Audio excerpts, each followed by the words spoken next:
Ellas en acción. Salud, dinero y amor por el 98.5 de El Heraldo Radio. Nuestros especialistas del despacho de La Vega y Martínez Rojas. Y esta noche nos da muchísimo gusto saludar a la abogada Jessica Rojas. Muy buenas noches, qué gusto saludarte. Hola, buenas noches. Mucho gusto de estar con ustedes. Gracias, Jessica. Oye, y recientemente el INEGI dio a conocer que la brecha salarial todavía entre hombres y mujeres es amplia. Hablamos casi del 34% que ganan menos las mujeres versus los hombres. ¿Cómo están viendo al interior del despacho de La Vega y Martínez? ¿Cómo lo visualizas? Miren, el INEGI en 2024 realizó una encuesta, que es una encuesta nacional sobre el uso del tiempo. Y pues esta encuesta reflejó que las mujeres mexicanas pues dedican el 64.8% de su tiempo semanal al trabajo no remunerado. Es decir, pues labores domésticas, cuidados, apoyo comunitario, voluntariado, etcétera. Y pues en contraste solamente están destinando el 33.3% de su tiempo a actividades remuneradas. ¿Qué esto quiere decir? Pues los trabajos que ya conocemos. Jessie, y en el tema de las actividades remuneradas, ¿cómo se ha avanzado en el nivel de ingresos respecto a los hombres? ¿Ya nos estamos acercando o a pesar de todo lo que se ha publicado de las leyes y de los discursos políticos, todavía no se avanza lo suficiente? Pues mire, el estudio justamente refleja también esa desigualdad en ingresos. En 2024, pues justamente que se hizo esta encuesta, refleja que por cada peso que gana un hombre, pues una mujer recibe 65 centavos. Entonces, estamos hablando aproximadamente que si un hombre tiene un ingreso trimestral promedio de 36,047 pesos, una mujer lo tiene de 23,714 pesos, y eso pues únicamente en cuestiones de cuando hay una preparación y pues cuando hay una licenciatura. En cuestiones de posgrados, pues también tenemos una brecha salarial alta. Jessica, ¿y esto se debe a que las reformas no han tenido un impacto real o todavía es cultural? Es una cuestión de todavía mexicana. Realmente justo no es una cuestión de que no funcionen las reformas. Están tratando de que justamente estas reformas se vayan adecuando, pero pues por una cuestión justamente de cultura, es que las mujeres incluso en esta propia encuesta, y también hombres, pero pues en un porcentaje menor, han determinado y han opinado que pues ellos prefieren pues justamente hacer este tipo de trabajos no remunerados en lugar de los trabajos remunerados también. Entonces es una cuestión también cultural. Oye, Jessie, ¿y cómo estamos a nivel nacional? Este es un tema exclusivamente de América Latina, pero en Europa, ¿cómo van las encuestas, las estadísticas? Y en Asia, por ejemplo, también, ¿cómo están los datos? Es una cultura sumamente diferente a la nuestra, entonces es una cuestión que no podríamos hacer alguna comparación en cuestión de datos, ya que es una cultura completamente diferente a la que tenemos. Sin embargo, pues obviamente ellos están un poco más avanzados en esta cuestión que nosotros. Realmente la brecha salarial existe en todos los lugares, sin embargo no tan pues marcada como existe en México. Si nos vamos justamente a porcentajes, pues es claro que la brecha salarial sigue existiendo. Jessica, ¿qué se podría hacer en México para detonar o para acotar esta brecha salarial? ¿Tiene que ver desde las escuelas o cómo se podría hacer? Se tiene que ver justamente en ámbitos también en escuelas, justo como lo comentas, tiene que haber justo una escolaridad más alta y pues que justamente también nosotras debemos pues justo empezar a compartir justamente las tareas domésticas, etcétera, porque este mundo está cambiando. Entonces tenemos también nosotras que tomar ese rol en este mundo y tenemos también nosotras que empezar justo a compartir las tareas y a soltar un poquito esta cuestión que a veces también pues hacemos que existe esta brecha salarial. Por supuesto, además que es un tema muy familiar, muy personal, ¿no? Esta decisión de dedicar un tiempo importante a las tareas domésticas, a las tareas no remuneradas, pero lo que sí se puede tal vez fiscalizar o revisar por parte de las autoridades es el trabajo remunerado, en donde todavía hay una brecha importante. Me llama la atención de por cada peso que gana un hombre, la mujer gana 65 centavos. ¿Es posible inspeccionar eso, que la Secretaría del Trabajo o quien sea de la competencia pueda verificar en las empresas cómo está esta brecha salarial y en su caso pueda conminar, hacer invitaciones o ya en caso de reincidencia sancionar? ¿Es factible, Jessie? Así es. Así es, justo que es un punto muy importante el que mencionan. Justamente la Secretaría del Trabajo y Previsión Social es la encargada de inspeccionar los centros de trabajo para que exista o para que justamente haya una igualdad entre las mujeres que contratan y los hombres que contratan. Esto pues va a depender mucho también de la industria, derivado de que hay trabajos donde justamente por cuestiones del tipo de trabajo pues llegan a contratarse más hombres que mujeres. Pero la Secretaría del Trabajo está avanzando mucho en las inspecciones en esta cuestión para que justamente pues hay una sanción si existe una desigualdad importante en la contratación de hombres y de mujeres. En eso hemos avanzado demasiado. Jessica, muchas empresas, principalmente extranjeras, tienen áreas incluso de apoyo a mujeres que son madres o para seguir capacitándolas. ¿En las empresas nacionales también se está dando este tipo de actividades? Sí, claro. Justamente la Secretaría del Trabajo inspecciona la mayoría de las empresas. Entonces, ha habido un avance importante en esta cuestión, ya que la Secretaría está inspeccionando a todos los centros de trabajo. No solo inversión extranjera, sino también esta inversión del país y pues justamente todas las empresas del país han sido inspeccionadas para que pues hay un tipo de rol donde salen diversas empresas. No es una cuestión que tú decidas para que te inspeccionen, sino una cuestión que es de manera extraordinaria. Entonces, si un inspector llega para solicitarte datos acerca, no sé, de capacitación, adiestramiento, de seguridad y higiene, las primeras preguntas que te hacen son justamente la cantidad de hombres que tienes trabajando y la cantidad de mujeres que tienes trabajando. Mujeres en estado de lactancia, mujeres en estado de gestación, porque también eso pues se presta un tipo de discriminación, agranda esta brecha salarial que existe. Puede ser sancionado, sí, la Secretaría tiene esa facultad de sancionarte a ti como empresa, entonces sí es muy importante que lo tomen en cuenta y que se asesoren en ese tipo de cuestiones y pues no solo asesorarse, sino también crear una cultura de pues no discriminación por género y sobre todo pues de no seguir acrecentando esta desigualdad y esta brecha salarial que existe. Oye, Jessy, ¿y es posible saber si son más las empresas del sector gobierno, del sector privado, las que discriminan en términos salariales? ¿Hay algún tipo de datos que pudiera revelarnos quién está pues fallando un poco más? Y la otra, ¿las leyes que se han emitido en términos de equidad serán insuficientes? ¿Se requiere reforzar más la legislación? Realmente no hay algún dato que podamos tener por empresa, dado que justamente esas inspecciones las realiza la Secretaría y la Secretaría pues tiene justo esa secrecía del inspeccionado y también pues como derecho de las empresas pues son datos que no se pueden revelar. Sin embargo, como te lo comentaba, no considero que las leyes sean ineficientes o que las leyes estén causando esta misma brecha, simplemente es una cuestión que también se ha dado por un tema de cultura, pero considero que justamente reforzando todo este tipo de leyes y como lo han estado haciendo, pues podemos lograr que esta brecha salarial desaparezca.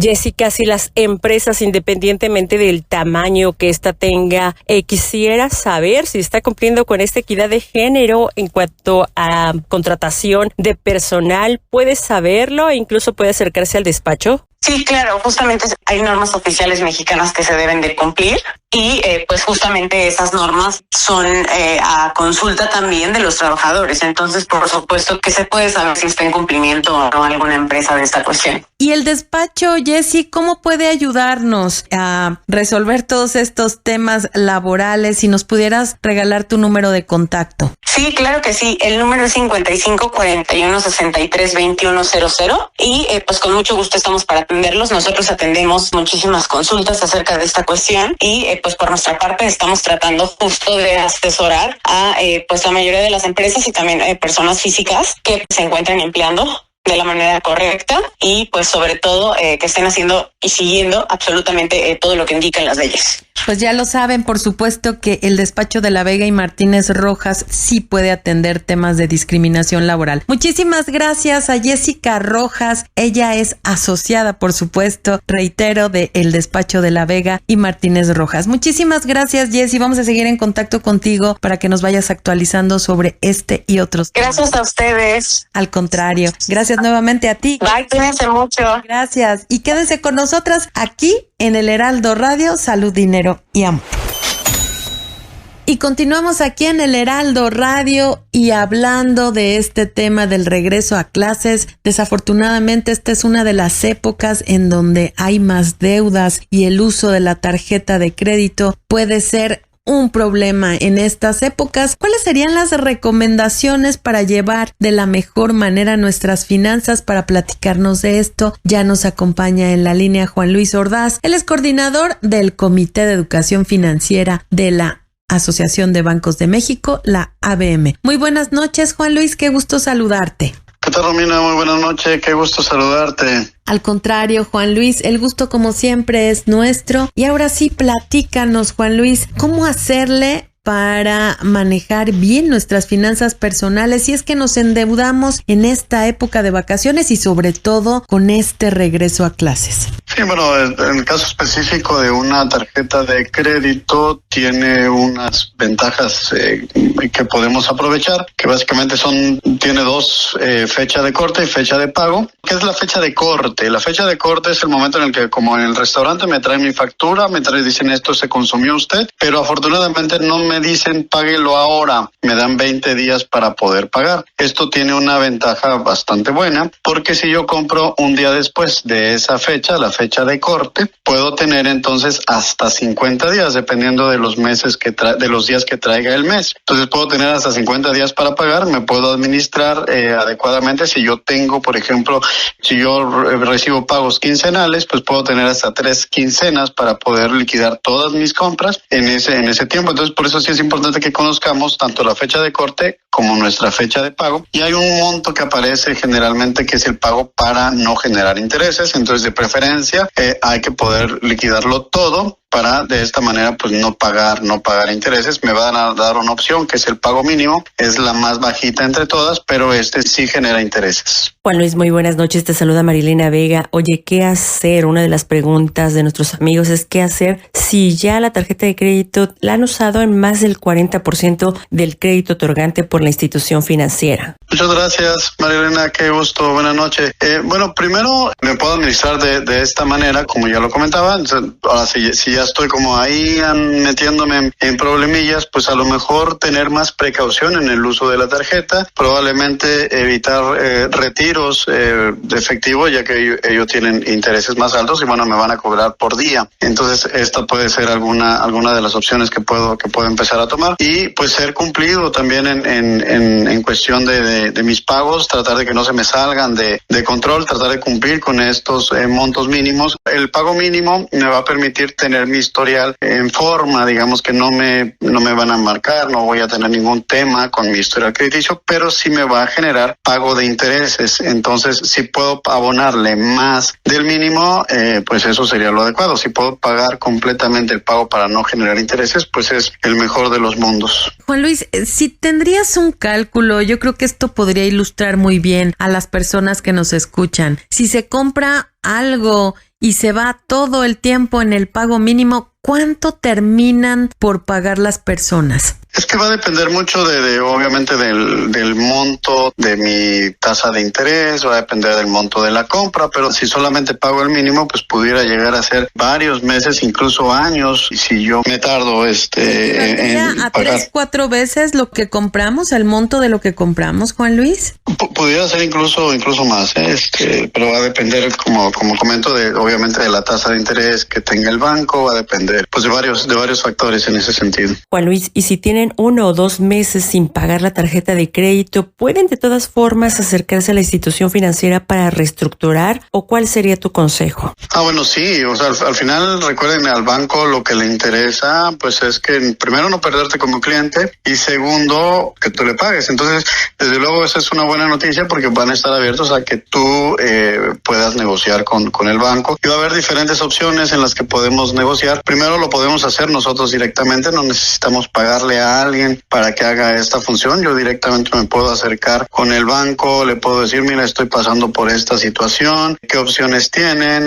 Incluso una opción que a veces hay gente que tiene 3 tarjetas a lo mejor con la misma institución. Entonces aquí lo que podríamos hacer es incluso acercarte, revisar cuál es la que tiene la tasa de interés mayor y la que tiene la tasa de interés menor. Entonces una sugerencia puede ser pasar todo el monto a aquella que tiene la tasa de interés más baja y decirle, oye, pues sabes que todas estas dos deudas, por ejemplo, mételas en esta que tiene la tasa de interés más baja. ¿Qué ventajas voy a tener? Pues voy a pagar en una tasa más baja y bueno, probablemente un menor monto y bueno, hacer una planeación adecuada. Por otro lado, puedo acercarme y pues sí plantear una opción de reestructura que puede ser desde pues un plan de pagos fijos, a ver en tanto tiempo voy a poder liquidar. Puede ser incluso esta opción de pagos fijos, pues no estar afectando mi historial. Otra opción que puede ser a lo mejor una quita o un descuento si de plano ya no tengo opción. Obviamente si el banco también o la institución financiera me lo ofrece, estaría yo pagando con descuento. ¿Qué desventajas tiene? Que pues esto va a quedar marcado en mi historial. ¿Cuál sería la sugerencia? Ya una vez que yo esté mejor financieramente, que ya me reponga, pues contactar nuevamente a la institución, decirle, oye, ¿sabes qué hicimos? Me hiciste esta quita, el descuento fueron de 10,000 pesos, por ejemplo, y entonces ahora me acerco contigo para pagar, porque esto si no va a quedar ahí en el historial crediticio. Entonces, bueno, esa es una de las ventajas que tiene. Antes de eso, sí hacer un presupuesto, definir yo exactamente cuánto es a lo que me puedo comprometer para poder pagar. Juan Luis, platicabas hace rato de consolidar deudas cuando se trata de la misma institución. Tenemos 3 tarjetas con la misma institución. ¿Cómo hacerle con una tarjeta líquido lo que debo en la más cara? Y también está la portabilidad, porque hay gente que no nada más tiene deudas en una tarjeta, sino en varias. Entonces está este tema de, digamos, la portabilidad. ¿Es sencillo este trámite? ¿Es complicado? ¿Es rápido? Y en el caso primero que te pregunté, si tenemos 3 tarjetas y queremos liquidar una, ¿se vale liquidar la deuda de la tasa más alta con una tarjeta o cómo? Bueno, aquí puede haber diferentes opciones. Primero comentábamos que si lo tengo con el mismo banco lo pudiera hacer. Ahora también hay otra opción de hacerlo entre bancos diferentes. Eso se llama transferencia de deuda o de saldo. Entonces también lo pudiera hacer. Ahora, desde luego, si yo tengo, digamos, un buen historial crediticio, probablemente me pueda yo conseguir un crédito, desde luego a una tasa, siempre y cuando tenga una tasa menor que la tarjeta. Vamos a suponer mi tarjeta de crédito tiene una tasa, no sé, del 50% y estoy solicitando un crédito con una tasa pues a lo mejor más baja del 30% o menor. Entonces en ese caso pues sí estaría pagando una deuda con un plazo fijo y entonces me convendría con ese nuevo crédito pues pagar mi tarjeta de crédito. Entonces esa también pudiera ser una opción. Juan Luis, ¿cuál sería tu recomendación en estos momentos donde la tarjeta de crédito sigue siendo muy socorrida de frente a la entrada de clases, útiles, vacaciones? Sí, bueno, como lo comentaba, creo que en realidad la tarjeta yo diría que es el mejor producto de financiamiento que existe y entonces es justo conocer cómo funciona adecuadamente una tarjeta de crédito, conocer desde luego estas fechas de corte y fecha de pago, es anotarlas, tenerlas siempre a la mano, conocer que el pago para no generar intereses justo es una opción que puedo tomar para no pagarle intereses a mi tarjeta, conocer que me puedo apoyar de estas fechas de corte y fechas de pago pues para poderme financiar de forma adecuada, yo mismo hacer mi planeación.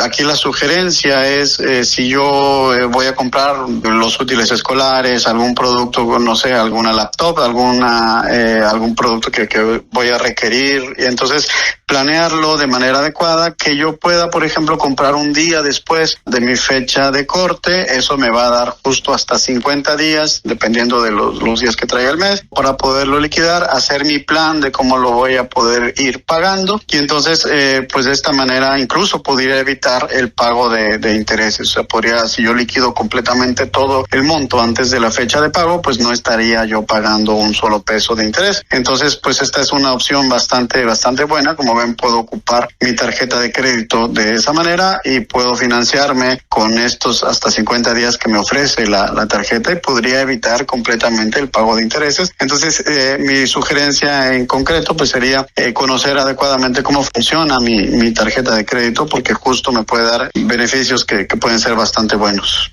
Amigos, ahí tienen muchas recomendaciones que hoy nos otorga Juan Luis Ordaz, él es director del Comité de Educación Financiera de la Asociación de Bancos de México, también directivo en Banamex. Gracias, Juan Luis, por tu siempre disponibilidad y por supuesto estos consejos por demás útiles. Gracias y buenas noches. Buenas noches, Romina, Marielena, un saludo a todo su auditorio. Muchísimas gracias. Amigos, seguimos por el Heraldo Radio. Romina, Marielena, vamos con nuestro comentario final.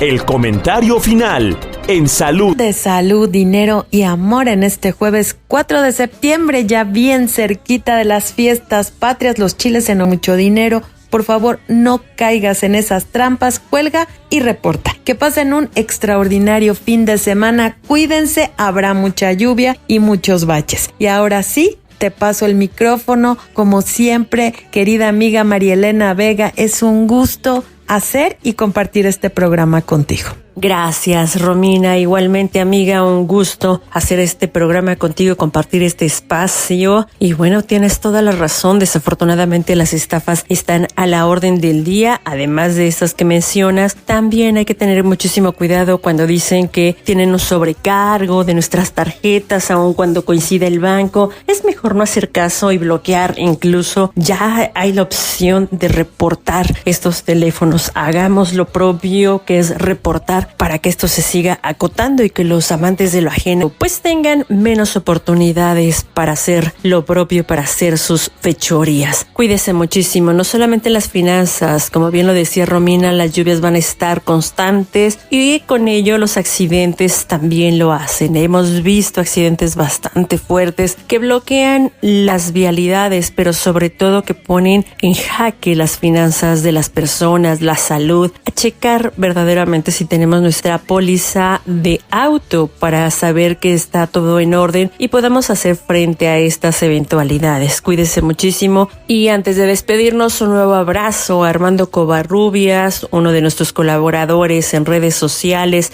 Un abrazo grande y esperando que bueno, pues obviamente la resignación llegue pronto para ti y tu familia por el sensible fallecimiento de su señora madre, la contadora Ángeles López. Un fuerte abrazo. Martín Quirino, muchísimas gracias. Gracias por tu apoyo siempre en controles y producción. Y ahora sí, a Romina Romani, a una amiga y servidora Marielena Vega, no nos resta más que desearle salud.